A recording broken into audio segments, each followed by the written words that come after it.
Hello everyone! I'm back from my very long break from the channel. If you don't know, my computer fell apart, but it's back up and running now, so there are plenty more videos coming soon. So, Pokemon Sword and Shield are finally out, and I have a lot of thoughts on these games, but for now we'll put those aside and get right into the shiny hunting part of these games.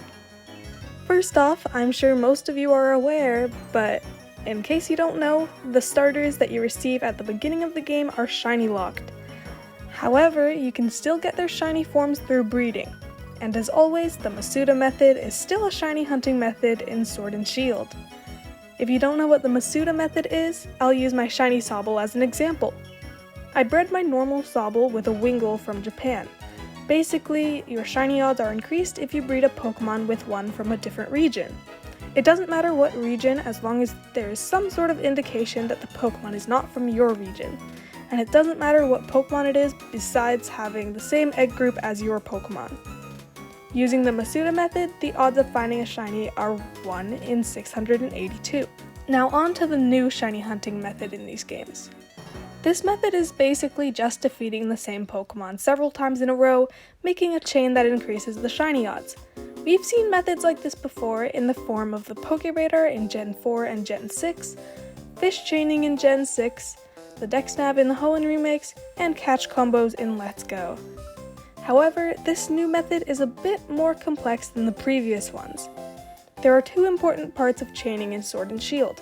Let's use my shiny Nickit hunt for an example.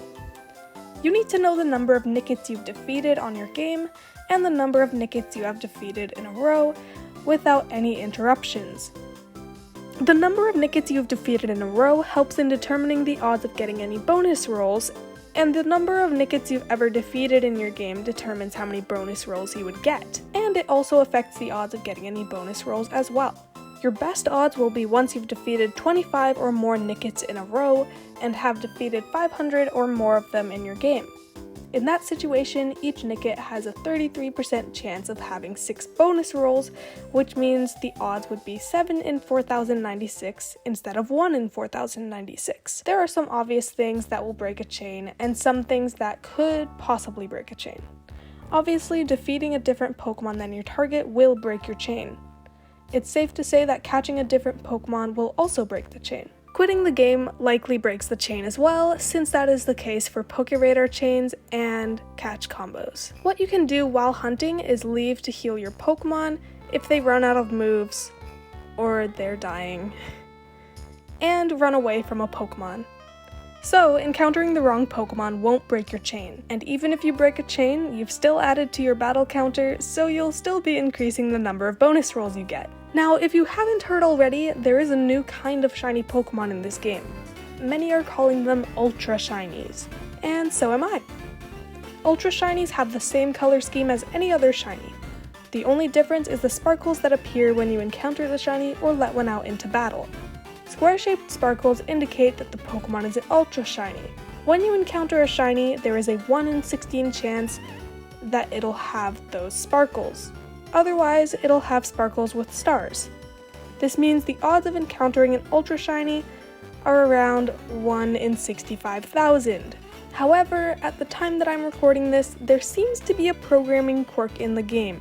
Perhaps this was intentional, but we don't have any confirmation on why the Ultra Shiny odds are the way they are. In eggs, there is a 1 in 16 chance of a shiny being an Ultra Shiny, as it should be. But in standard wild encounters and in chains, the odds are reversed. So basically, the Ultra Shinies are more common than normal shinies are in the wild. We don't know when or if this will be patched, but it's an interesting quirk to the game, which I do appreciate because I have 2 Ultra Shinies. Also, this game has the Shiny Charm, which you can get if you've captured all of the Pokemon in the Pokédex. That'll also increase the odds of you finding a shiny. So, I hope this brief guide is helpful for all of you. If you're new to my channel, feel free to stick around, maybe even subscribe, perhaps. And for those of you who have been subscribed, thank you for your patience in waiting for my next upload. I am so sorry that I haven't uploaded in such a long time, but I'm back. And there will be some changes to the channel, and I can no longer continue the Diamond and Glowing Garnet playthroughs, but to replace those, I'll be playing plenty of Sword and Shield, along with Animal Crossing New Horizons once that game is released. So thanks again for your support, and I'll see you all in the next video.